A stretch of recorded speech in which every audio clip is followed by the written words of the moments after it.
आज दशरथ और कैकेयी संवाद पर प्रकाश डालना चाहूंगा।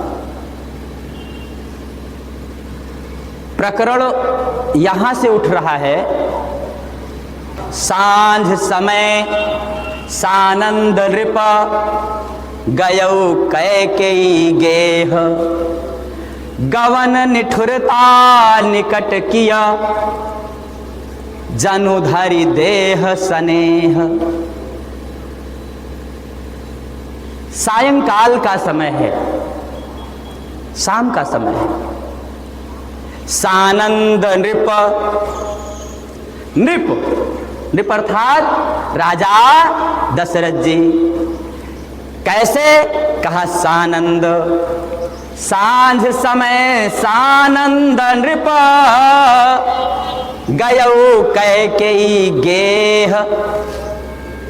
आनंद के साथ आज दशरथ जी रानी कैकेयी के रनिवास में जा रहे हैं, उनके महल की ओर जा रहे हैं। आनंद में क्यों हैं? सानंद क्यों लिखा? चूंकि आज उन्होंने बहुत बड़ी घोषणा की है। कनक सिंहासन सीय समेता, कनक सिंहासन सीय समेता, बैठहि राम होहि चित चेता। अभिलाषा क्या है कि स्वर्ण के सिंहासन पर सीता जी के साथ राम जी सिंहासन पर बैठे। और दशरथ जी की ही नहीं, पूरे पुर की यही अभिलाषा है, पूरे अयोध्यापुरी की यही अभिलाषा है। आज इसकी घोषणा हो गई है। आज अवधवासी, अयोध्या के सारे लोग यह मना रहे हैं कि होई किमि काली, वो कल कब आए। काल लगन बर के तिक बारा, अपूज ही विधि अभिलाषु हमारा। वो श्रेष्ठ लगन, श्रेष्ठ मुहूर्त कब आएगा कि पूज ही विधि अभिलाषु हमारा, जब विधि विधाता हम सबकी इच्छा को पूर्ण करेगा। इसीलिए दशरथ जी के लिए कहा गोस्वामी जी ने सानंद। तो सांझ समय सानंद नृप, कहाँ गए?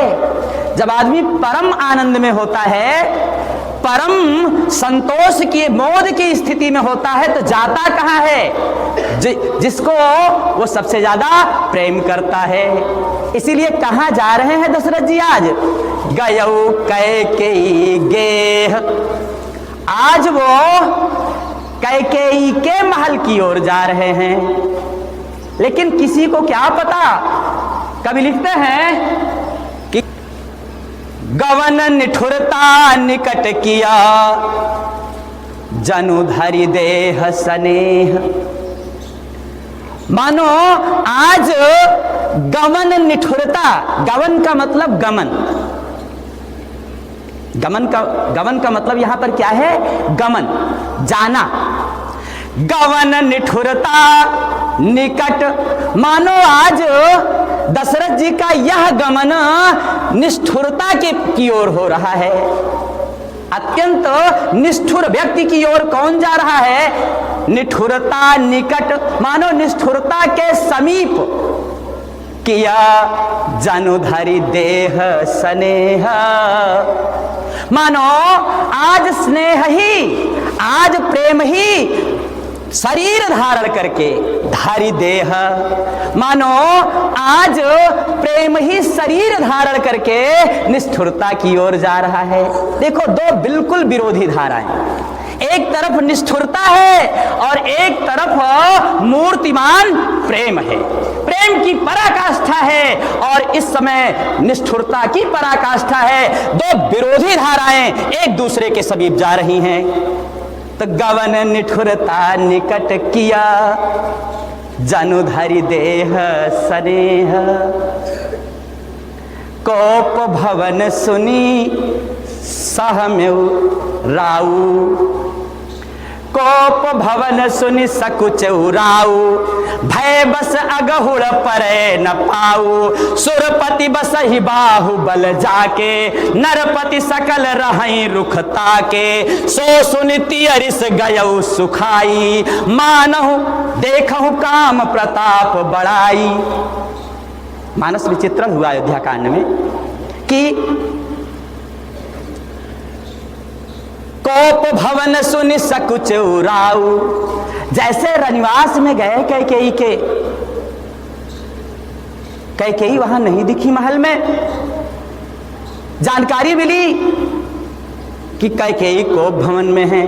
कोप भवन गवनी कैकेयी, बहुविधि चेरी ही आदर देई। कोप भवन गवनी कैकेयी कोप भवन गई हुई है। तो कोप भवन सुनि सकुच उराऊ, भय बस अगहुड़ परे न पाऊ। नृपाल महिपाल दशरथ को जब जानकारी होती है कि कोप भवन सुनि सकुच उराऊ, कि कैकेयी कोप भवन में गई हुई है, तो भय बस अगहुड़ परे न पाऊ। और कैकेयी का कोप सामान्य है क्या बच्चों? कैकेयी का कोप कैसी है? जब मंथरा समझा रही थी कि जो सुत सहित करऊ सेवकाई, अरे भामिनी, अरे महारानी, जो सुत सहित करऊ सेवकाई, अगर तुम अपने पुत्र भरत के साथ में उसकी सेवा करोगी कौशल्या की तो सेवकाई। अगर सुत सहित करो सेवकाई, तो गृह रहु नयान उपाई। तब तुम्हें अयोध्या के महलों में तुम्हारा प्रवेश होगा, और कोई दूसरा उपाय नहीं है। इस तरह से मंथरा बहलाती है। तो कोप का कारण कैकेयी का। और जब इतना सुनी कि सुत सहित करहु सेवकाई, हम अपने सपत्नी जन की सेविका बने, सौत की सेविका बने, क्रोध में आ जाती है। वीरांगना है कैकेयी, क्या है? माता कैकेयी कैसी है? वीरांगना है। आज क्रोधांगना बन जा रही हैं। कैसी हैं? तो क्या रूप होता है इस समय कैकेयी का? तो कवि लिखते हैं कि तन पसेउ कदली जिमि कापी, तन पसेउ कदली जिमि कापी, और कुबड़ी दसन जीभ तब चापी। क्या मतलब है? तन पसेउ, शरीर से पसीना पसीना निकलने लगता है। कैकेयी पसीने पसीने हो जाती है। और तन कैसे कांप रहा है शरीर? कदली जिमि कापी, उसका शरीर केले के पत्ते की तरह कांप रहा है। तन पसेउ कदली जिमि कापी, और कुबरी दसन जीह तब चापी। कुबरी देखती है, अरे मृत्यु हो सकती है महारानी की, और मृत्यु हो जाएगी तो मेरा प्राणदंड निश्चित है। तो कुबरी दसन जीभ तब चापी, अपने दांतों से अपनी जिह्वा दबा लेती है, तमाम प्रकार के फिर और प्रबोध करती है। हम उस विषय की ओर नहीं जाना चाहते। ये क्रोध है। कैकेयी कि क्रोध को जान गए कि कोप भवन गई है। और भवन ही कैसा है? जब कोई क्रोध कर ले तब वहां जाता था। तो कोप भवन सुनि सकुच उराऊ, राजा दशरथ जी संकोच में आ गए और भय बस अगहुड़ परे न पाऊ। इतना भयभीत हो जाते हैं कि उनका पाऊ, उनका पैर अगहुड़ परे न पाऊ, उनका पैर आगे की ओर नहीं पड़ रहा है। क्या भयभीत, क्या डरपोक हैं क्या नृपाल दशरथ? डरपोक नहीं है, भीरू नहीं है। कैसे हैं राजा दशरथ जी और कैसी रानी कैकेयी हैं? वाल्मीकि रामायण में चित्रण आता है बच्चों, कैसी हैं? का पुरा देवासुरा युद्धे, पुरा देवासुरे युद्धे, पित्रा ते मम राघव, रक्षितेन बरो दत्तो ससल्लेन महारणे। क्या मतलब है?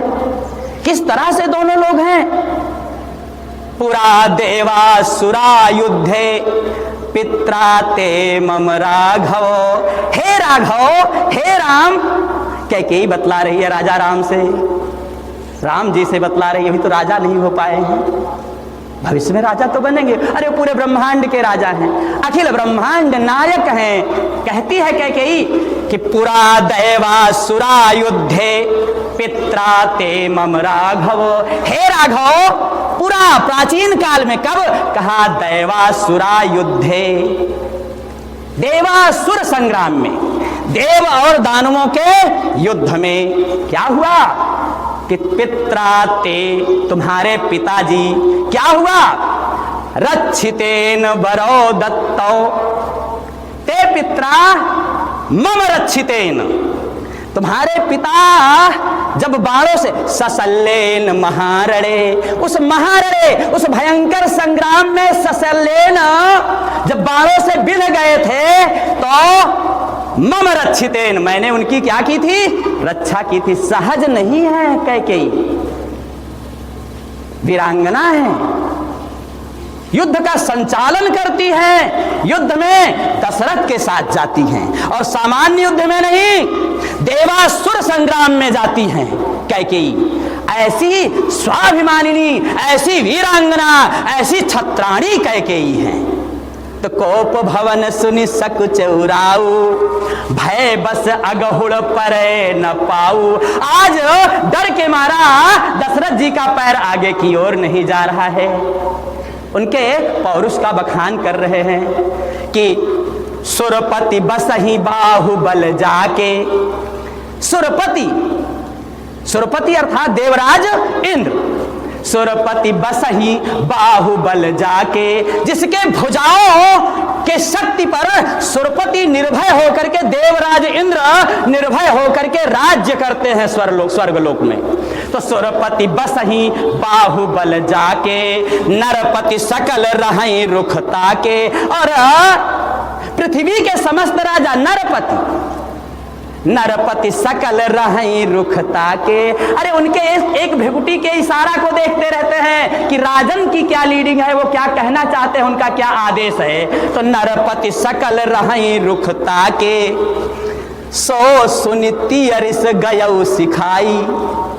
सो ऐसे महिपाल निपाल शक्ति समन्वित राजा दशरथ सम्राट चक्रवर्ती भूपाल, सो सुनिति अरिस गयौ सुखाई। आज अपने पत्नी के जब क्रोध को सुना तो सूख गए। सो सुनिति अरिस गयौ सुखाई, और देखहु काम प्रताप बढ़ाई। अगली लाइन लिखा कि देखहु काम, एक काम का प्रताप, उसकी महिमा और उसका बड़प्पन देखिए। हम इस पर प्रकाश ज्यादा नहीं डालना चाहते हैं। पुरुरवा, उर्वशी के बारे में क्या कहते हैं, रामधारी सिंह दिनकर जी ने लेखनी उठाई है। पुरुरवा कहते हैं, पुरुरवा भी बहुत प्रतापी राजा हुए हमारे देश के, भारतीय भूभाग के, धरा के, वसुंधरा के पुरुरवा भी बहुत बड़े सम्राट हुए, बहुत बड़े प्रतापी राजा हुए। पुरुरवा कहते हैं जिनकी चर्चा इंद्रलोक में नारद भगवान करते हैं। महर्षि नारद जी, इंद्र का दरबार लगा था, उर्वशी नृत्य कर रही है और समस्त देवतागण वाह वाह कर रहे हैं। उसी दरबार में देवर्षि नारद पहुंचते हैं और पुरुरवा के प्रताप की चर्चा करते हैं। ऐसा पुरुरवा काम प्रताप बड़ाई की ओर ध्यान रेखांकित करना चाहेंगे। क्या कहते हैं कि इंद्र का आयुध पुरुष जो झेल सकता है, इंद्र का आयुध पुरुष जो झेल सकता है, सिंह से बाहें मिला के खेल सकता है, सिंह से बाहें मिला के खेल सकता है। फूल के आगे वही असहाय हो जाता, शक्ति के रहते हुए निरुपाय हो जाता। बिंध जाता है सहज बंकिम नयन के बाण से, बिंध जाता है, बिंध जाता है सहज बंकिम नयन के बाण से। मोह लेती जीत लेती रूप सी नारी उसे मुस्कान से। तो देखूं काम प्रताप बड़ाई, हम व्याख्या नहीं करना चाहेंगे। तो देखूं काम प्रताप बड़ाई, सो सुनिति अरिस गयऊ सुखाई। आज अपने पत्नी के क्रोध को सुन करके दशरथ जी सूख जाते हैं। तो देखो सूल कुलिस अस अगव निहारे, तेरतिनाथ सुमन सर मारे। सूल कुलिस असी अंगव निहारे, तेरतिनाथ सुमन सर मारे। क्या मतलब हुआ? सूल, सूल का मतलब त्रिशूल। सूल कुलिस इंद्र का आयुध, वही जो हमने बतलाया। कुलिस वज्र, असी तलवार, अंगव निहारे। अरे जो अपने शरीर पर त्रिशूल, वज्र और तलवार के प्रहार को झेल लेने वाले हैं, उसकी मार को बर्दाश्त कर लेने वाले हैं, ते रतिनाथ सुमन सर मारे। आज वो रतिनाथ, रति, रति माने कामदेव की पत्नी, उसका नाम है रति, और उसके नाथ अर्थात कामदेव। ते रतिनाथ सुमन, और कामदेव ये जो अस्त्र शस्त्र हैं इनका प्रयोग नहीं करता है। कामदेव प्रयोग किसका करते हैं? तो ते रतिनाथ वो पुष्प बाण मारते हैं। सुमन सर, उनके पास क्या सर है? सुमन सर मारे, पुष्प बाण। आज वो रतिनाथ के सुमन सर से, पुष्प बाण से आहत हो गए।